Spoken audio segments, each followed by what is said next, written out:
Over the years, many men and women have stated that it was their dream to become Hokage, but in the history of Konoha, there have been only 7 men and women who have been able to call themselves the Hokage of the Hidden Leaf Village, 8 if we count Danzo, since Danzo was approved by the feudal lord to become Hokage, but it was never made official by the Jonin Council, and most importantly, by the ceremony in front of the village. For ninja to call themselves one of the leaders of the 5 great nations is a really big deal, since one wrong decision could lead to full-blown out war between the nations, and the blood that gets spilled in the subsequent war would be on the hands of the current Hokage. However, Itachi Uchiha is a legendary ninja in his own right, and once had his own dream to become Hokage, which is very ironic when you think about it. When Sasuke spoke to the reanimated Hokages, Hashirama Senju praised Itachi, calling him a better ninja than himself. Hiruzen Sarutobi went so far as to state that even in the academy, Itachi already possessed the wisdom and reasoning of a Hokage. 2 men who were given the nickname of Goddess Shinobi during their lifetime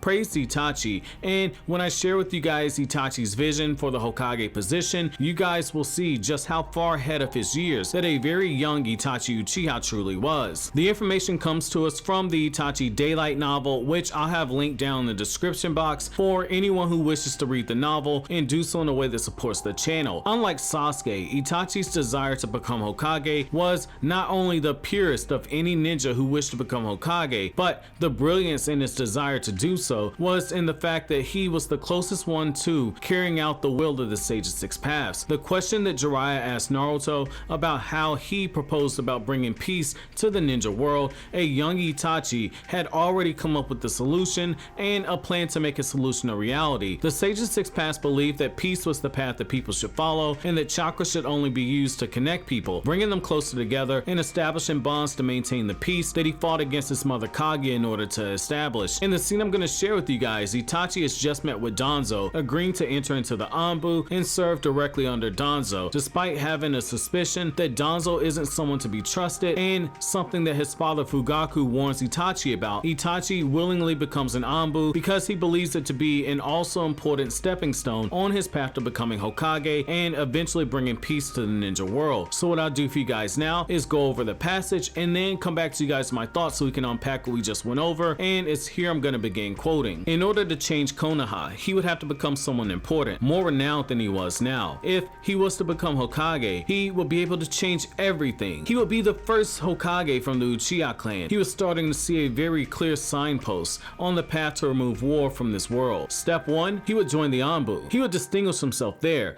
and establish himself as the central figure to the village. After that, he will become the Hokage. Becoming the Hokage would allow him to get rid of Konoha's prejudice towards the Uchiha. His dreams, they didn't stop there. Once he was Hokage, he would meet from people from all the other villages. He would eliminate ninja rivalry. Ninja would disappear from the world completely. Removing the ninja system would strip the feudal lords of their way of making war and of making money. It would be a life without war. There would be no fighting. There would only be peace. End quote. Right here, what really should stand out is that Itachi came to the same realization as Sasuke, that the ninja system needed to be done away with. As long as the feudal lords were all around, there would be no real hope at peace in the Naruto world. It's something we've seen in the Boruto era, even during this time of peace, where even though the villages have made it a point to work together, like the Mizukage stated in the Hidden Mist field trip arc, if the feudal lords commanded their village to go to war with one another, they would have no choice but to comply. Fortunes are made off the backs of the men and women who lose their lives during the wars, just like they do in our own. Itachi, after being sent to the battlefield during the Third Great Ninja War by his father Fugaku, and having witnessed the bloodshed of war at a very young age, Itachi had seen enough. His answer to ending war was to abolish the ninja system once he became the Hokage. It was a very, very ambitious goal, but he planned to do so by being the first Hokage since Hashirama to reach out to all the other Kages to seek out true peace. Whereas Hashirama thought to give the other villages a biju as a sign of trust and as a way to stop the fighting between nations, Itachi's approach was to go to each of them with the option of eliminating conflict by doing away with the ninja lifestyle